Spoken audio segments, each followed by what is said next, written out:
आज 23 मई 2026 है, दिन है सैटरडे का और मैं बात करने वाला हूँ आईटीसी के बारे में, क्योंकि इस कंपनी ने एक्सचेंज को बताया कि कंपनी 27 मई 2026 को अपने शेयर होल्डर्स को 32वीं बार डिविडेंड देने वाली है। रिकॉर्ड डेट 27 मई 2026 है। ये वीडियो सिर्फ एजुकेशनल पर्पज है, ना मैं कोई भी स्टॉक खरीदने की सलाह देता हूँ और ना ही लिस्टिंग। तो बात आज करने वाला हूँ आईटीसी के बारे में। एक कंपनी 1910 में बनी और कंपनी बनाती और बेचती है सिगरेट्स को।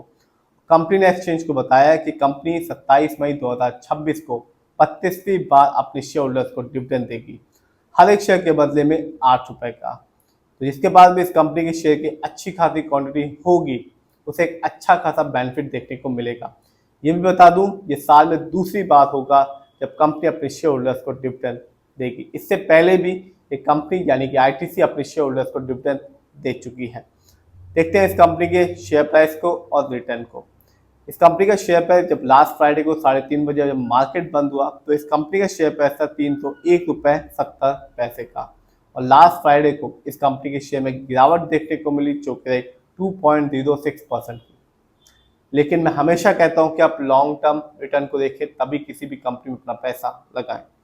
एक साल में इस कंपनी ने निराश किया, 30.48% की गिरावट रही। यानी आज से ठीक एक साल पहले इस कंपनी का शेयर प्राइस था 442 रुपीज़ का, जो आज के दिन है 301.70 रुपए का। तो जिसने भी सोचा कि आईटीसी है एक अच्छा रिटर्न देगी एक साल में और बेच के निकल जाऊंगा, तो ऐसा बिल्कुल भी नहीं हुआ।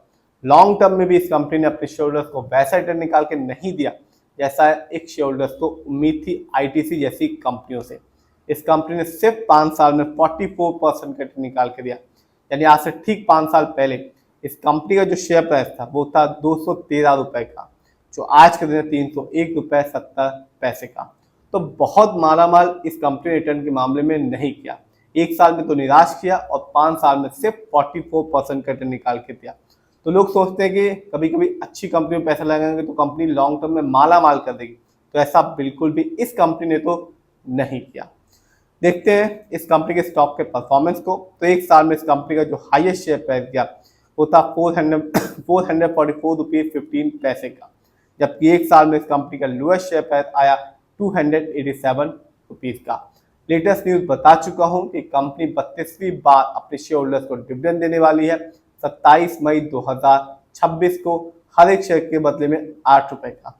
और इस साल ये दूसरी बार होगा कि कंपनी अपने शेयर होल्डर्स को डिविडेंड देगी। इससे पहले भी इस साल इस कंपनी ने डिविडेंड दिया था, जो कि था हर एक शेयर के बदले में 6.5 रुपए का। तो जिसके पास भी इस कंपनी के शेयर की एक अच्छी खासी क्वांटिटी होगी, उसे एक अच्छा खासा ये कंपनी डिविडेंड का अमाउंट देगी। जानते हैं इस कंपनी के फंडामेंटल्स को। तो जो कंपनी का मार्केट कैप है वो है 3,78,077 करोड़ का।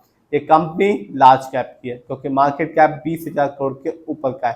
पीबी रेशो 5.21 है। शेयर मार्केट में एक अच्छा पीबी रेशो कहलाता है 1 या तो बिलो 3। इंडस्ट्री पी 18.78 है। शेयर मार्केट में एक अच्छा इंडस्ट्री पी कहलाता है 20 से लेकर 25 के बीच में। ये बताता है कि जो कंपनी के स्टॉक है मार्केट में कैसा परफॉर्म कर रहा है। डेब्ट टू इक्विटी आप देख सकते हैं इस कंपनी पर, यानी कि आईटीसी पर किसी भी तरह का कोई लोन कर्ज नहीं है। आरओई बहुत ही अच्छा है, 28.53 है इस कंपनी का आरओई। शेयर मार्केट में एक अच्छा आरओई कहलाता है 15% से लेकर 20% के बीच में। ये बताता है कि कंपनी शेयर होल्डर्स के पैसे को कैसे इस्तेमाल कर रही है। यदि अच्छे से करती है, अच्छे प्रोजेक्ट्स में लगाती है, तो फ्यूचर में चल के एक अच्छा खासा रिटर्न एक शेयर होल्डर्स को देखने को मिलता है। और यदि कंपनी ऐसा नहीं कर पाती तो रिटर्न पाने की जो पॉसिबिलिटीज होती है लॉन्ग टर्म में वो बहुत ही कम हो जाती है। ईपीएस, इस कंपनी का ईपीएस है 16.77 का।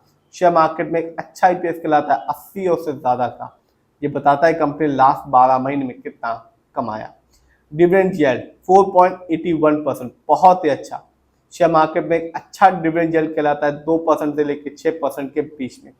हाई डिविडेंड यील्ड हमेशा अच्छा माना जाता है। ये बताता है कि कंपनी रेगुलर बेसिस में अपने शेयर होल्डर्स को डिविडेंड दे रही है।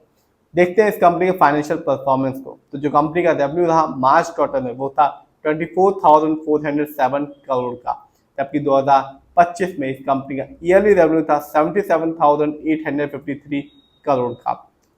प्रॉफिट मार्च क्वार्टर में इस कंपनी का प्रॉफिट था 5,470 करोड़ का, जबकि 2025 में इस कंपनी का ईयरली प्रॉफिट था 20,036 करोड़ का। नेटवर्थ, कंपनी का नेटवर्थ 2025 में था 70,398 करोड़ का, जबकि 2024 में इस कंपनी का नेटवर्थ था 74,890 करोड़ का।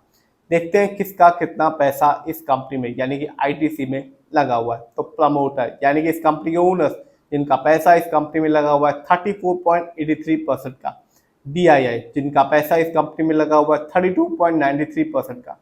म्यूचुअल फंड जिनका पैसा इस कंपनी में लगा हुआ है 16.76% का। रिटेलर्स यानी कि हम लोग का पैसा इस कंपनी में लगा हुआ है 16.76% का। तो जिसने भी सोचा कि आईटीसी रिटर्न के मामले में एक अच्छा बेनिफिट देगी, लेकिन इस कंपनी ने निराश किया 1 साल में भी और लॉन्ग टर्म में भी। हाँ, कंपनी रेगुलर बेसिस में डिविडेंड दे रही है और फिर से ये कंपनी अपने शेयर होल्डर्स को डिविडेंड देने वाली है। 2 बार ये कंपनी अपने शेयर होल्डर्स को बोनस शेयर भी दे चुकी है। फिर भी आप जिसमें भी पैसा लगाएं खुद रिसर्च करें, एनालाइज करें।